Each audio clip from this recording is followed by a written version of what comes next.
절약정신과 짠돌이 구두쇠는 종이 한 장 차이라나요? 알뜰살뜰하게 사소한 것 하나씩 챙기는 모습이 저한테는 둘도 없는 장점처럼 보였어요. 저나 남자친구 두 사람 다 사회인이 되고 나서 직장 생활을 하는 중에 만나 연애를 시작했거든요. 손해보는 거 참 싫어하고 근검절약하는 습관이 저는 엄청 어른스럽다고 느꼈고, 그러한 남자친구의 습관들이 제가 모자란 부분을 채워줄 수 있을 거라 생각했습니다.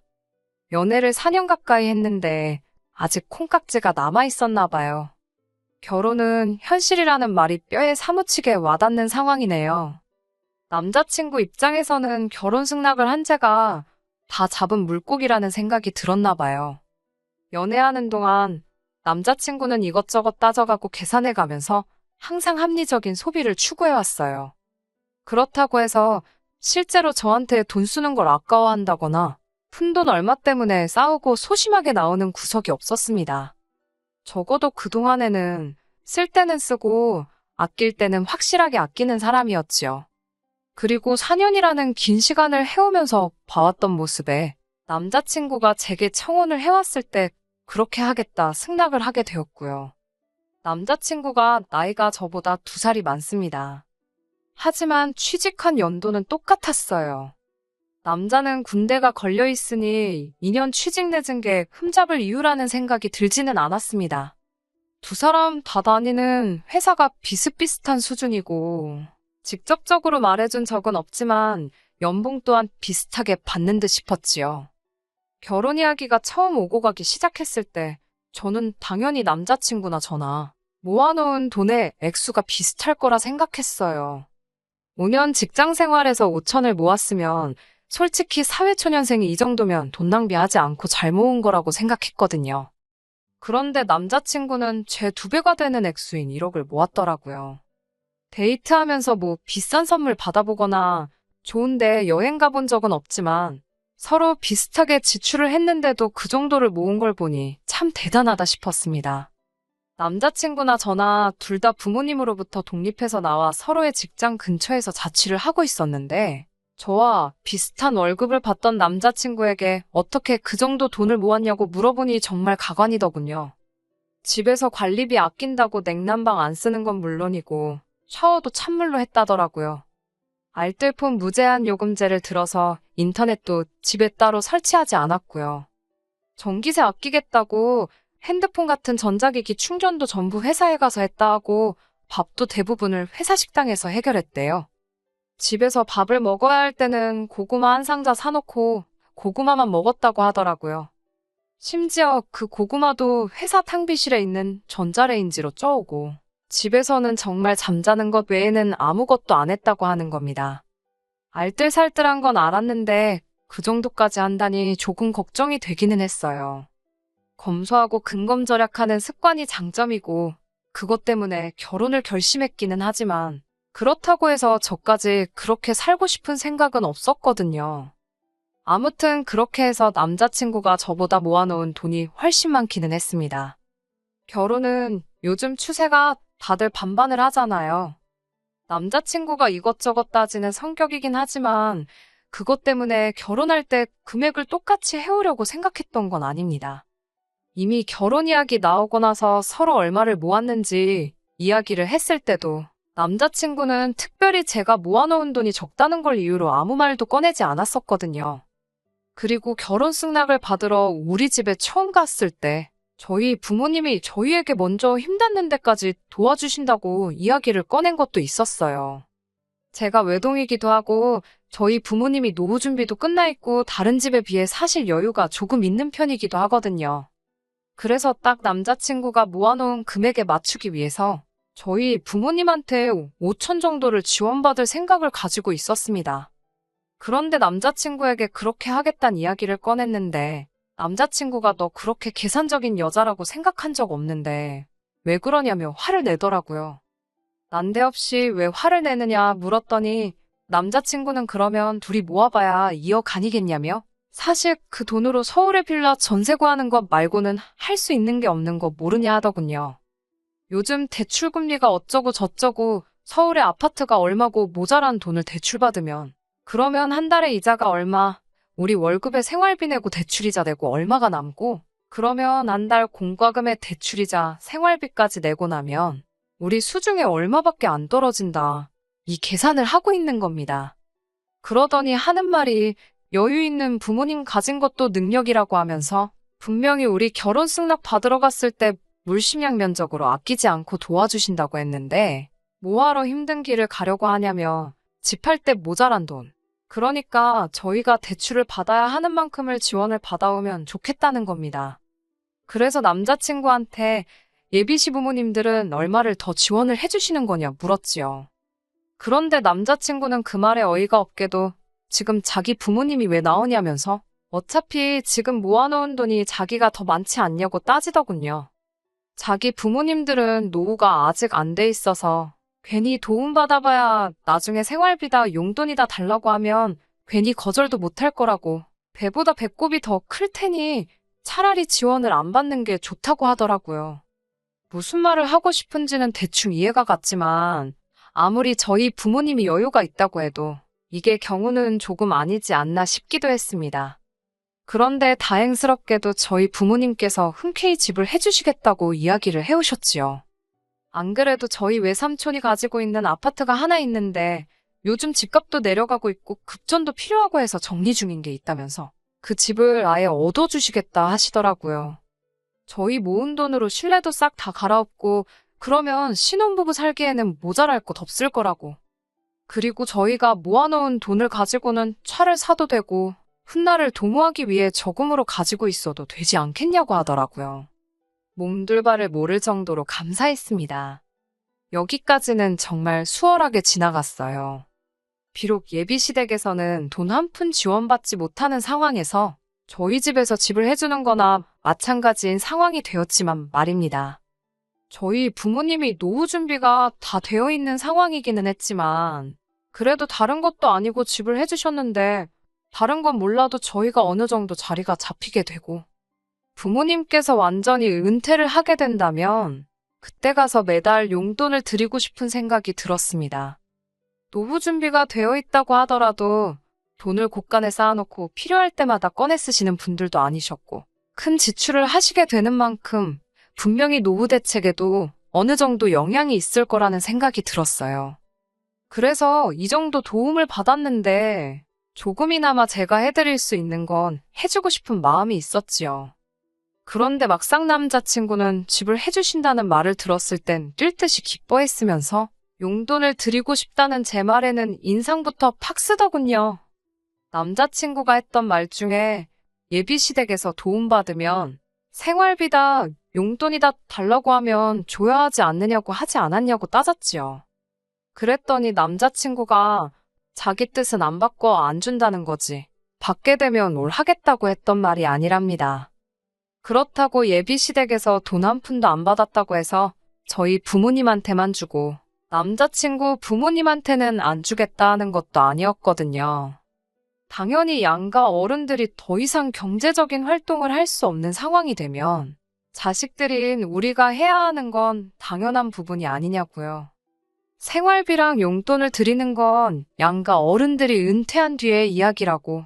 지금 당장 돈 나가는 것도 아닌데 왜 그걸 가지고 그렇게 싫어하느냐 했습니다. 그러니 남자친구는 무언가 고민하는 척을 하더니 말도 안 되는 제안을 해오더군요. 안 그래도 저희 부모님이 집을 해주신다고 했을 때 짚고 넘어갔어야 하는 일인데 이왕 이야기가 나온 거 확실하게 정하고 가자고 하면서 말이지요. 뭘 물어보려나 했더니 진명이는 어떻게 할 생각이냐고 하더라고요. 솔직히 남자친구가 제가 부모님께 생활비를 조금씩 드리고 싶다는 말을 했을 때 저렇게 네 돈 내 돈 따져가며 굴지만 않았어도 이렇게까지 나올 생각은 없었거든요. 애초에 처음부터 공동명의를 할 생각도 가지고 있었는데 이렇게 확실하게 짚고 넘어가자는 식으로 나오니 무슨 꿍꿍이가 있는 것 같고 우리가 결혼해서 부부가 되는 건데도 이렇게 계산을 하려 나오는가 하는 모습을 보이니 공동명의를 하겠다는 말이 입에서 나오지가 않더라고요. 저도 치사하게 구는 것일 수도 있지만 일단 남자친구랑 제가 모아놓은 돈을 아예 건드리지도 않은 상황에 저희 부모님께서 아파트를 해주시는 거나 마찬가지였던 상황이었으니 저도 모르게 왜 명의 문제를 이야기하느냐고 대답이 나왔어요. 당연히 저희 부모님이 다 내주시는 건데 내 명의가 아니면 우리 부모님 명의가 되지 않겠느냐 했습니다. 예상했던 대로 남자친구가 공동명의가 아니라는 말에 얼굴에 기분 나쁜 감정을 숨기지를 못하더라고요. 저한테 따진다고 하는 말이 아까 전까지는 드리기 싫다던 부모님 생활비를 걸고 넘어지면서 집 명의는 네 걸로 하고 생활비는 우리가 번 돈으로 드리겠다니 너무 치사한 거 아니냐고 하는 겁니다. 그러더니 그럼 자기도 생각이 있다는 거예요. 자기가 결혼한다고 모아놓은 1억에는 손을 안 대겠다고 하더라고요. 저보고 이제 우리 결혼하는데 네 거 내 거 나누고 있냐고 정말 치사하다고 하면서 눈에는 눈이고 이에는 이라는 겁니다.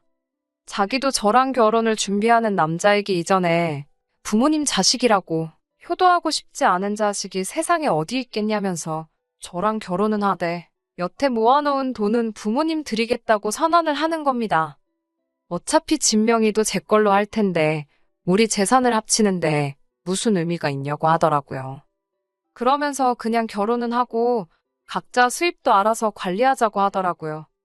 부모님께 생활비를 드리던 용돈을 드리던 각자 돈 관리하니까 생활비 내고 나면 남은 돈은 어떻게 쓰던 자유라고 하면서 말이지요. 요즘 반반 결혼하면서 각자 월 수입도 알아서들 관리한다고 하기는 하지만 이건 조금 경우가 다른 문제라고 생각했어요. 말이야 번드르르 하게 하고 있지만 솔직히 지금 하는 말은 자기 돈 한 푼도 안 쓰고 결혼하겠다 이 말이잖아요. 집도 여자 집에서 해와 집 명의가 제 쪽으로 되어 있으니 집 고치는 것도 당연히 제가 모은 돈에서 충당해야 한다는 뜻이고 말이에요. 심지어 결혼 전에 모은 돈은 부모님 노후자금 쓰시게 다 드리고 온다고 하는데 어이가 없더라고요. 내가 집을 해오는데 이게 정말 공평하다고 생각하느냐 따지니 남자친구가 공평하다고 하면서 집 때문에 그러는 거면 자기가 다달이 월세로 20만 원씩은 주겠다고 하는 겁니다. 저도 조금 남자친구가 받기만 하려는 모습에 실망한 게 있기도 하고 억지 부리는 부분도 없지 않아 있었지만 남자친구가 굉장히 계산 다 해본 것처럼 논리적인 척 하면서 떠들어대고 있는 꼬라지를 보니 다시 생각이 들더라고요. 남자친구한테 네 말이 맞다고 인정해줬어요. 집 명의도 내 거고 우리 앞으로 잘 살기 위해 도움을 받는 건데 집을 해줬다는 이유로 매달 생활비 드릴 생각을 하면 돈이 아까운 것도 이해하겠다고요.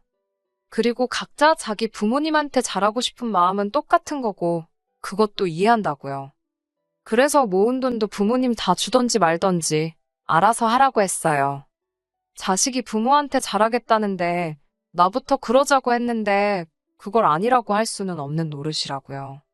그러니 남자친구가 싱글벙글 입이 귀에 걸리더라고요. 그러면서 가전이나 혼수는 그래도 서로 같이 쓸 거니까 그 돈은 저랑 반반씩 하겠다고 나오는 겁니다. 그 와중에도 저랑 같이 쓸 가전가구라고 해서 반반씩 하겠다는 거 보니 웃기지도 않아서 웃음도 나오지 않더라고요. 나 말 안 끝났는데 자르지 말라고 능글거리면서 지 속내를 다 털어놓던 남자친구 입을 다물게 만들어 놓고 그리고 나서 본론을 딱 말해줬습니다. 그냥 결혼 안 하겠다고 뒤집어 엎어버리겠다고요. 돈 굳었다는 생각에 싱글벙글거리던 남자친구가 대뜸 결혼 뒤집어 엎어버리겠다는 말을 듣더니 표정이 싹 굳어가지고는 안절부절하지 못하더라고요. 이해를 못하는 것 같아서 한 번 더 말해줬어요. 그냥 오늘부로 끝이라고 끝내자고 하는 말이라고요. 자기 부모님 부담될까봐 돈 한 푼 지원 못 받아오는 것도 좋다. 당장 들어갈 돈 아끼고 싶은 것도 구두쇠인 것도 다 좋다고. 그런데 보자 하니까 아주 사람 너무 우습게 보는 거 아니냐고요. 내가 너한테 월세 받으려고 결혼을 하는 건 줄 아냐. 부모님한테 말해서 집까지 해오겠냐고. 남편한테 월세 받으면서 살 거면 그게 룸메이트지. 뭐하러 결혼까지 할 필요가 있느냐고 했습니다. 니꺼 내 거 알아서 다 따로 챙기고 월세 내고 내 집에서 얹혀 살겠다는데 나는 룸메이트 필요 없으니까 네가 모은 돈 네 알아서 하고 그냥 결혼도 하지 말자고 말하고 자리 박차고 나왔습니다. 그리고 어디 한번 서울에서 20만 원짜리 월세 아파트 잘 구해보라고 했어요. 그 와중에도 돈 아끼고 싶어서 어디 20만 원을 월세라고 줄 생각을 하고 있느냐고요. 쫓아와서 사과하면 풀릴 줄 알았는지 한참 지나서 저 먼발치서 쫓아와서는 자기가 잘못 생각했다며 다시 생각해보자고 월세를 2배를 더 주겠답니다. 20만 원 주기로 한 걸 40만 원 준다고 세상에 반성을 하고 싹싹 빌어도 모자랄 판에 흥정을 하고 있으니 어이가 없더라고요. 뒤꿈치로 남자친구 발을 비틀듯 콱 밟아주고 왔네요. 내 근처에 한 번만 더 얼쩡거려보라고. 내가 4년 연애한 세월이 아까울지언정 너 같은 놈하고 결혼하는 평생 후회할 만한 선택은 하지 않겠다고요. 서울에 5억 아파트 해온다는데 내가 이 나이 먹고 너보다 잘난 놈 하나 못 만나겠냐고 거지는 사절이라고 말하고 뒤도 안 보고 집으로 돌아왔습니다. 그 와중에도 밟힌 지 발등이 아파서 신경 쓰였는지 아니면 자기도 자기가 한 짓이 가망이 없다고 생각을 한 건지 멀어지는 저를 쫓아올 엄두도 못 내고 있는 남자친구를 보니 헤어져도 100번은 잘 헤어졌다는 생각이 들었습니다. 계산적이고 사소한 것 따지는 성격 진작에 알고 있긴 했지만 저는 최대한 좋은 점만 보려고 했어요. 결혼하면 아마 두 사람의 서로 다른 성격이 시너지를 일으킬 거라고 생각했고 서로의 단점들을 보완해 줄 수 있을 거라 믿어 의심치 않았거든요. 그런데 그냥 지 속은 챙길 거 다 챙기고 싶어 하면서 남의 주머니에 지 돈 들어가는 거 아까워서 견디지 못하는 구두쇠 짠돌이었다는 걸 그 본질을 깨닫지 못한 제가 참 바보였네요. 그래도 마지막에는 속 시원하게 단칼에 잘라낼 수 있어서 다행입니다. 결혼을 못해서 안달이 난 것도 아니고 오히려 시간적 여유가 생긴 것 같으니 부모님한테 잘하면서 천천히 조급하지 않으려고 합니다. 좋은 짝이 있다면 제가 찾을 필요도 없이 제 옆에 나타날 거라 믿으니까요. 끝까지 들어주셔서 감사합니다. 오늘의 사연은 여기까지입니다. 구독과 좋아요, 알람 설정 부탁드리고 더 좋은 사연으로 다시 찾아뵙겠습니다. 감사합니다.